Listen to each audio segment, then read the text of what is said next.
You're tuned in to Dynamics Talk, hosted by the one and only Dion Taylor. Hey guys, Sam Taylor here. So today I want to talk about yet another preview feature of 2025 Release Wave 2, and that's the ability to configure, customize, whatever you want to call it, the Copilot that lives inside of Dynamics 365 Field Service.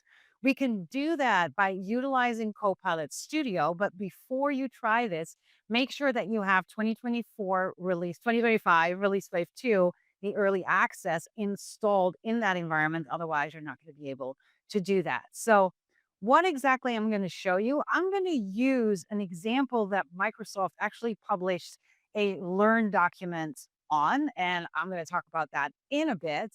So, what this does is this is actually helping to streamline inventory visibility inside of Dynamics 365 Field Service. The way that it works is that in Field Service, you would open a work order, you would then give Copilot that prompt, you ask that question, that will then query for inventory related to associated work order products. Now, let's go ahead and take a look. Now, this is the documentation on the Microsoft Learn site. And you can see here, this says streamline inventory visibility with field service and supply chain management. Now, if you actually scroll down, it has two scenarios in here. Solution A, a field service environment not linked to the finance environment. And then solution B, where it is linked to the finance environment. So I was digging into this, but I noticed when I was trying to follow these steps, and specifically to create the work order product inventory check, that this still needs to have this supply chain management environment associated with this. And you can kind of see that here also when we're talking about, right, being able to authenticate with inventory service, this inventory visibility authentication.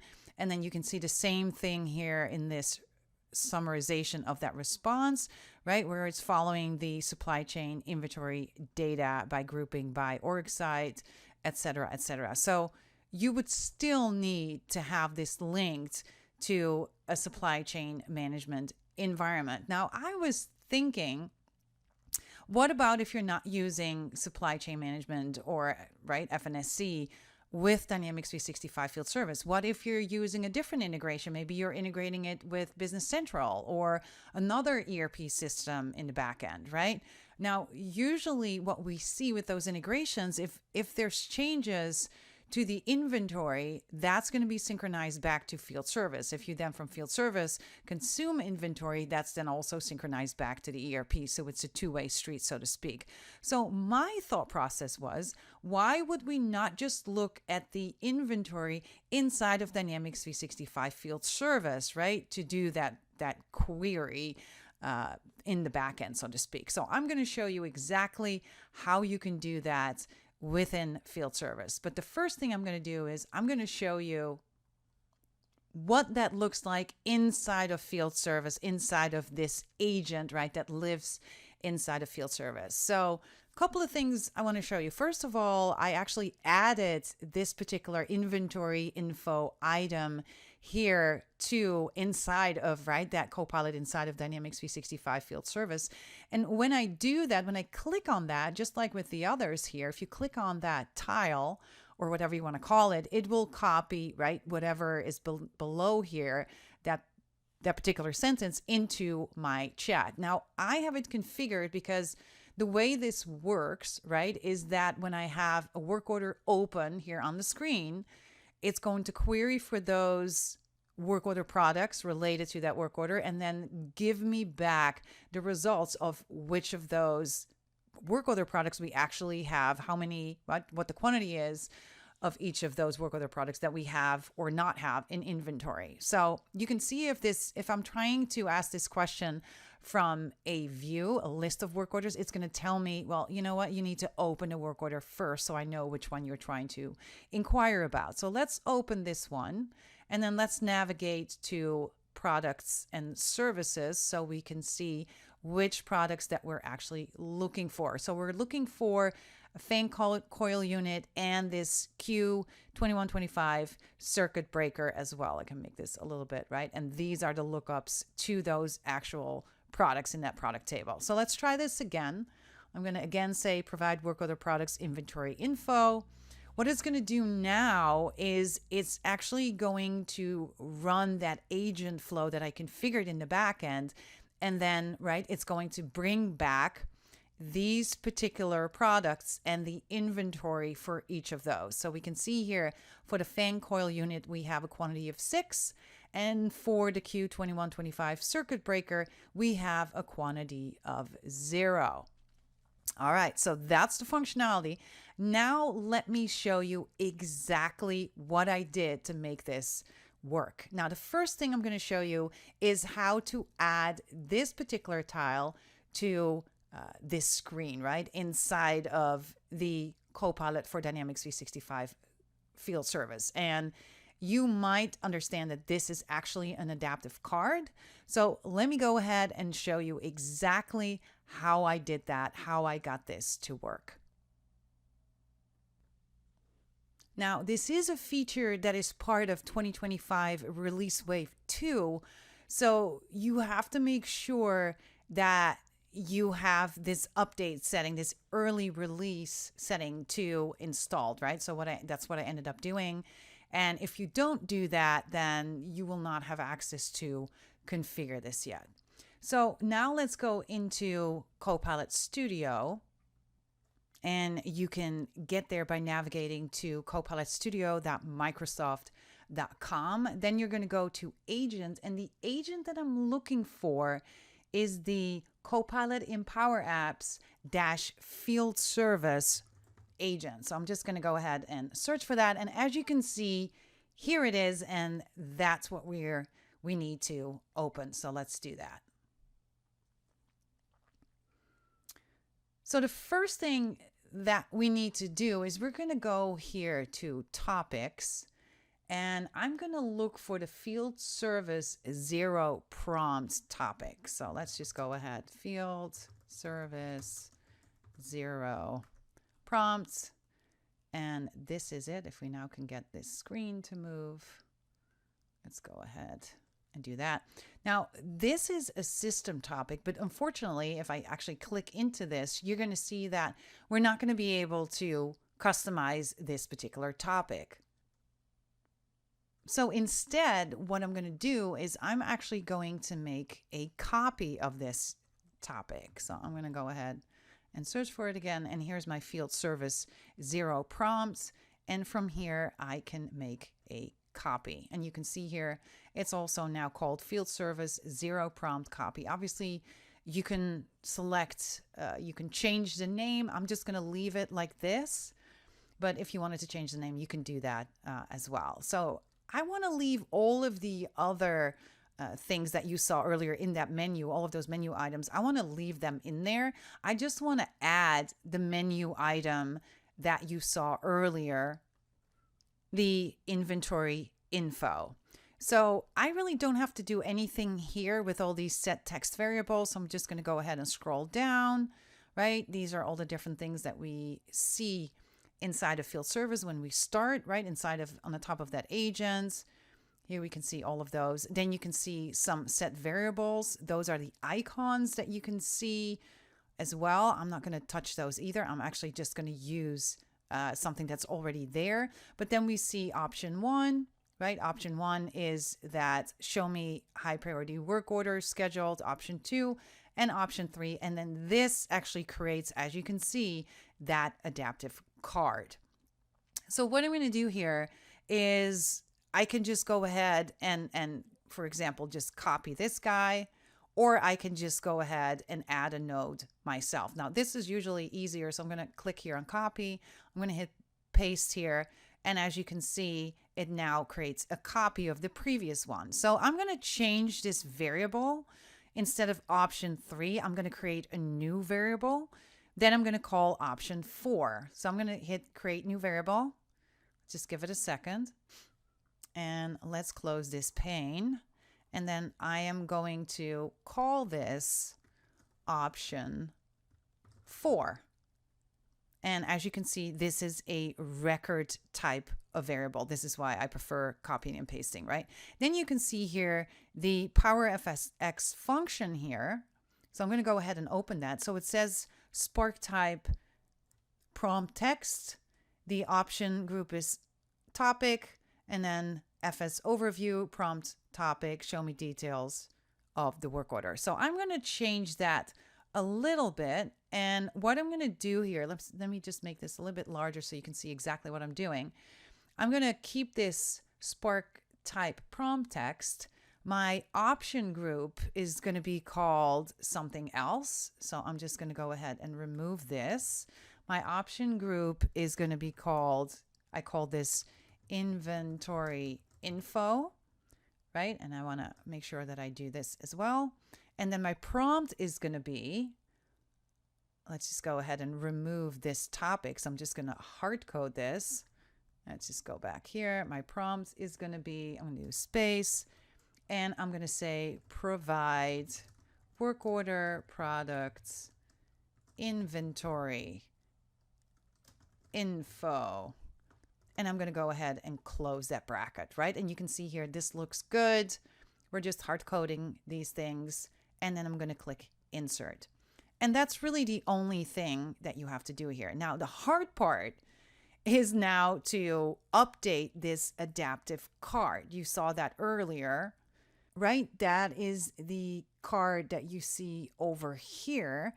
So we just need this inventory info, I almost want to call it a tile here inside of that last node here of my field service 0 prompt copy. So let me go ahead and do that as well. Now, I read the Microsoft documentation and I even saw a video on how to update the adaptive card, but it was very, very unclear to me.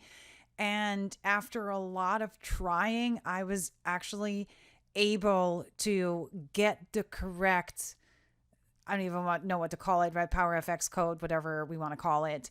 I got the correct code and I actually put it on my website as well. It's not just the piece for the option 4 that we just added. It's the entire adaptive card. So you can just go ahead and go to the related article. The link is actually in the description of this video. And then you can just go ahead and copy and paste that, just like what I'm going to do here as well. So I'm just going to click here in this to value, right, on these 3 buttons over here. I can expand this a little bit. I'm going to do Control-Alt-Delete and put the new card in there. And you can see here that this is all, according to this, the little check mark that we just saw on the top of it, right, that this is looking good. So all I have to do is just click on Insert. And now that second option or fourth option, right, option 4, has now been added in this adaptive card as well. And then obviously you want to make sure that you hit save so this topic will also be saved. Now, the second piece of this is where we're actually creating our own topic that is going to be triggered off of that prompt text, right? So I'm just going to give it a second while this loads. And here we go. This topic has been saved. And then what we're going to do is I'm going to create a new topic. I'm going to add a topic from blank. And I'm going to call this my field service work order product inventory check. Now, it is also important to understand that if we go here to settings, let's just go ahead and save this first so we can get back to it in a second. But if we navigate to settings, you'll notice, let me give it a second, that this only uses classic orchestration. So you should not set this to AI. That's what Microsoft told me. So keep that in mind as well, right? And the reason why I'm saying this, let's go ahead and go back to the agent we were just in. And let's go back to that topic that we just started to create. Let's go back here to topics. I wanted to show you this because this explains why this trigger is related to a phrase. So what I'm going to do here is I'm going to go ahead and add my phrase, which is provide work order products inventory info, and that's going to be our trigger. Then the next thing that I want to do here is I want to add a condition, because I want to make sure that only users that are looking at work orders, and actually one work order specifically at a time, right, that they can actually use the tool here. So what I'm going to do here is, first of all, I'm going to say I want to be looking at the work order table, right? This only works on the work order table. So that's what we're doing with this existing variable, the PA Copilot model page context dot entity type name. So this is really saying this is a particular table that we're looking at. And we're going to be looking at, obviously, the work order table. So I'm going to set this to equal the MSDYN underscore work order. That, again, is that work order table.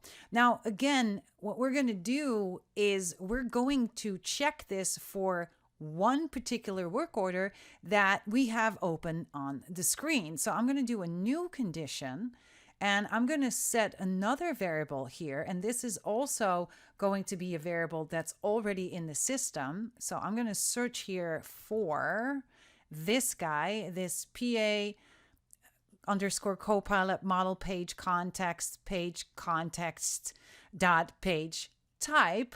That's the next one that we're looking at over here, because we want to make sure that we are looking at a page. So let's select this one that is equal to an entity record, right? We could be looking at work orders, but if it's a list of work orders, this logic is not going to work. We have to have a work order open on the screen for this to work. So that's really what I'm doing over here.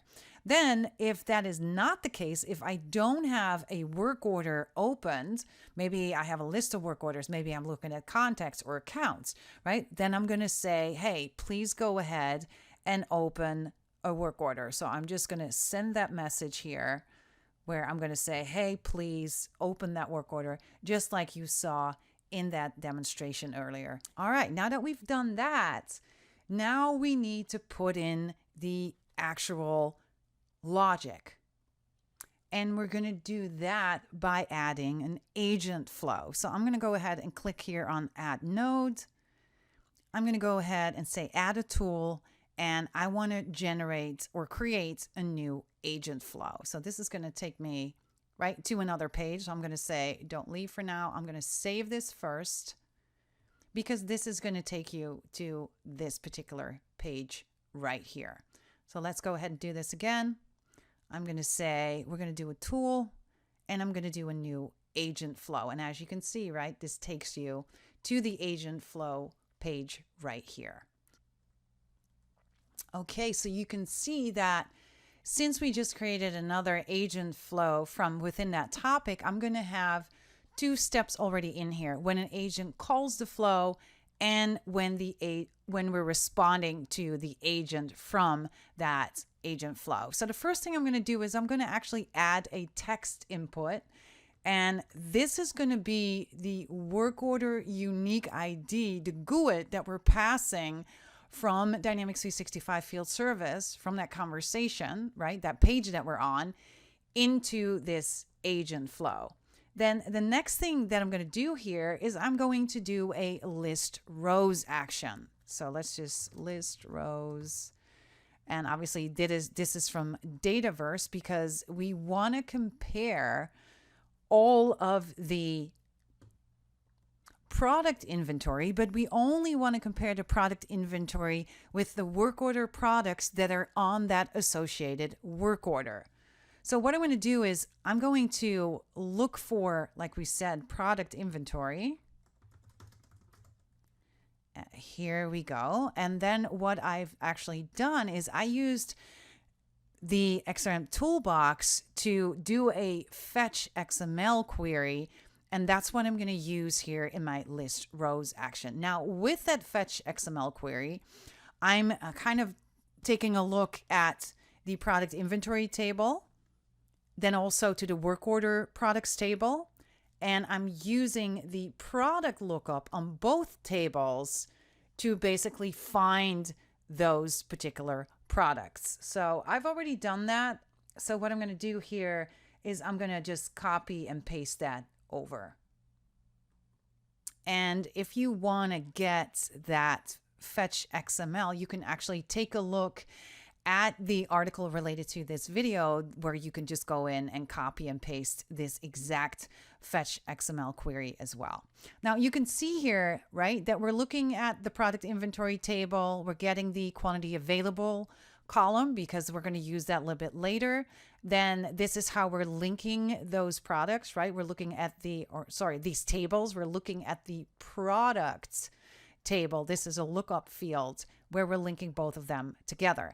Then you can also see here, right, where that is happening. The product ID, MSDOIN products. This is kind of how we're bringing those tables together. Now, you can also see here that we want to filter these products and the work order products really, right, based on the work order unique ID. And where am I going to get that? You can see here, I already put in here placeholder work order ID. So I'm going to go ahead and delete that because what I want to do is I want to put this guy in there. This is going to be my filter. We're going to receive this, like I said, from field service. And then I want to use that work order GUID as a filter. So I'm going to go ahead and click on here. I'm going to say insert dynamic content. And this is that unique work order ID. So that's how we're going to filter that out. Now, we also want to store the output of this query somewhere, right? So in order to do that, we're going to initialize a variable. So let's just go ahead and search for that. Oops, here is the initialize variable. I can set my variable name. So this is going to be var response, and this is going to be a string. That's what we're going to get over there. So once we've done that, that's really all you have to do here. Now we're going to get multiple work order products or inventory items, most likely, right? So I'm going to go ahead and do an apply to each here. And let's just go ahead and search. Here we go, apply to each. And I want to get the results from that query just now here in my apply to each. I'm going to use that dynamic value. From my list rows, I want to get the list of items, right? I want to go ahead and do that. And then what I want to do is I actually want to append them, those values, one at a time, one product at a time, to this variable over here. So I'm going to say here inside of my apply to each, I'm going to append to string variable. That's what we're looking for. Here we go. And the name for that, I'm going to select this var response that we initialized over here. And then the value, I want to get the product name and I want to get the quantity. So those are the quantity that is available. So what I want to do here now next to this product is I want to go ahead and put in an expression here. So I am going to look for my product name. That's what this expression is basically saying, right? This is the name field on that product table. I'm going to say add.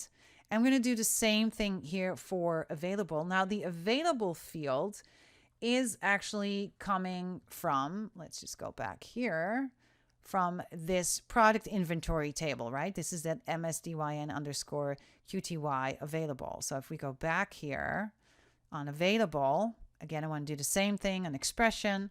This is that column that we're pulling in over here. So I'm going to go ahead and say add.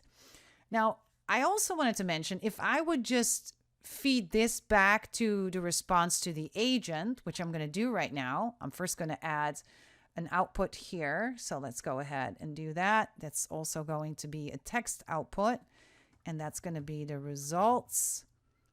And again, I want to do a dynamic value, whatever is in that var response. Now, I already know that this is not going to look good. And the reason for that is because I can have inventory items in multiple warehouses. So let's say I'm looking for an HVAC unit and I have an HVAC, I have 6 in warehouse 1, I have 5 in warehouse 2, I have 8 in warehouse 3, right? So it's going to not sum all of those up. It's going to send me all of those individual lines, which I think is going to be confusing. So I'm going to fix that in a second, not here in this agent flow, but I'm going to build a prompt for that.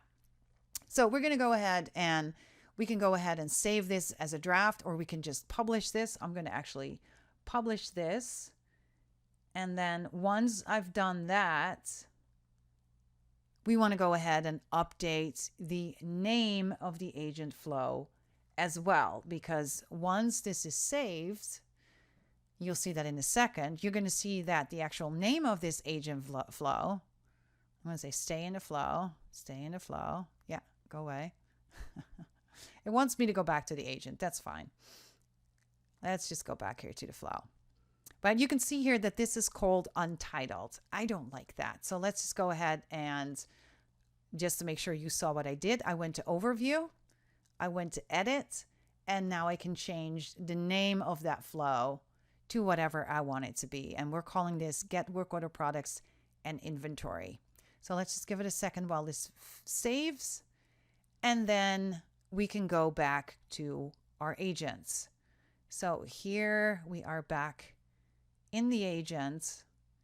And now we need to go back to the topic that we were working on.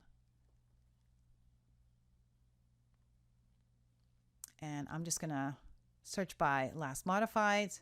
And here is our field service work order product inventory check. Now we created that agent flow, but let's now also add it to the topic. So again, I'm going to click on add node. I'm going to add a tool. And we can already see here is the get work order products and inventory agent flow that we just created. So I'm going to go ahead and click on that. Now you're going to notice that it's going to ask here for that work order ID, right? Because that's what we configured in that agent flow. And I'm going to show you exactly how we are going to basically send that from this topic inside of that agent flow. So there is already a variable for that. So I'm going to click here on select variable. And this is the guy here. Let's just go ahead and remove global here because this is actually a global variable. That's why you see the word global or the word global for that when I select this. But this is the guy. So you can see here PA underscore Copilot underscore model underscore page context dot page context ID GUID, right? That's what we want. We want the ID. We want that GUID of that work order. We want to pass that here to that agent flow. And this is why you see here global dot, right? And then the name of that thing. And then you can see here the results will then spill out. But like I said, the results are going to spill out not the way that we want. So what we're going to do now is we're actually going to create a prompt. So I'm going to click here on add node. Again, I'm going to say add tool. And now I want to create a new prompt. So let's just give it a second while this loads. And here we go. So we're going to put some instructions in here and tell it exactly what we want it to do. So I'm going to tell it, okay, start by letting the user know these are the products that we have in stock for this work order, right? Don't show any items that are less than 0. If it's 0, I want to know. If it's like -5, I don't want to know that. It shouldn't really be like that in your field service application anyways, right? Then I wanted to summarize the following inventory data by product name and quantity, give me the results in a list for better readability, use as product and quantity, I should say use product and quantity as headers for each line and make them bold. And then I give them some examples as well.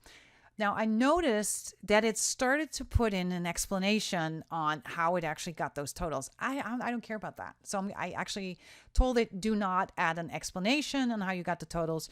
Just do all of this that I'm listing here. And here is my data source. Now I need to add some content over here. That's going to be the text, right, that we are getting from that agent flow. So I can call this text input. I can call this results. I can call this whatever I want, right? And I can also put some example content in there as well. So let's say that we're getting this back, right? We're getting fan call unit 4, circuit breaker 0, error replacement, right? 11 at one warehouse, 1 at another warehouse, another fan call unit. But I really wanted to say fan call unit, it's the 4 and these two, so it should be 6. And then error replacement should be 12, and the circuit breaker should be -1, so I shouldn't see that at all, right? Let me actually make this 1 and see what it does. So I'm going to go ahead and close this, and I'm going to test it. Let's see what it does if those were actually the results it got back. This is perfect. Now you can see that it's now actually adding all of those products as one line item. It's summing them up and then showing it as one line item. And that is exactly what I wanted to do. So I'm going to go ahead and say, save. This looks good to me. And let's just give it a second here. And now we'll see that the prompt has now been added here inside of this topic. Now, what we want to do now is to enter the text input data, right? And that is coming from the Power Automate flow, the agent flow that we created earlier. So those are going to be the results. So I'm going to click here to select that results variable from here. So that's going to be the input. And then obviously we also want to create an output here as well. As you can see, this is the prediction output from that prompt. So we're going to create a new variable. And as you can see, that's called var1 right now. So I can say something else like prompt response and rename that from here. Now, the last step in here is now to basically give that prompt response back to the end user in a message. So we're going to go ahead and add that message. And then what we want to do is we want to select not just this prompt response that you see here, but we actually want to get that response text. You can see this is a record. So this is giving us a lot more information besides just that text response that we want. So we're going to go ahead and select here the topic prompt response text. So let's just go ahead and do that again. And you can see that is a string value, and we can now submit that message back to whoever was interacting with that Copilot inside of Dynamics 365 Field Service. So the last step here is to save this topic that we just created. And then once the topic is saved, we can go ahead and publish the agent as well. And the topic has been saved. Lastly, we're going to publish the agent.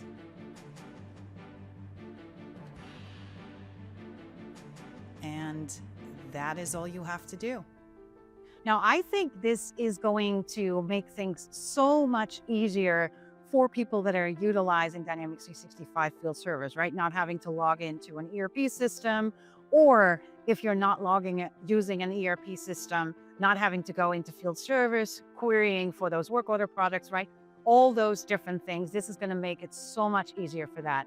I would love to know what you think of this new capability, so please leave some comments here below as well.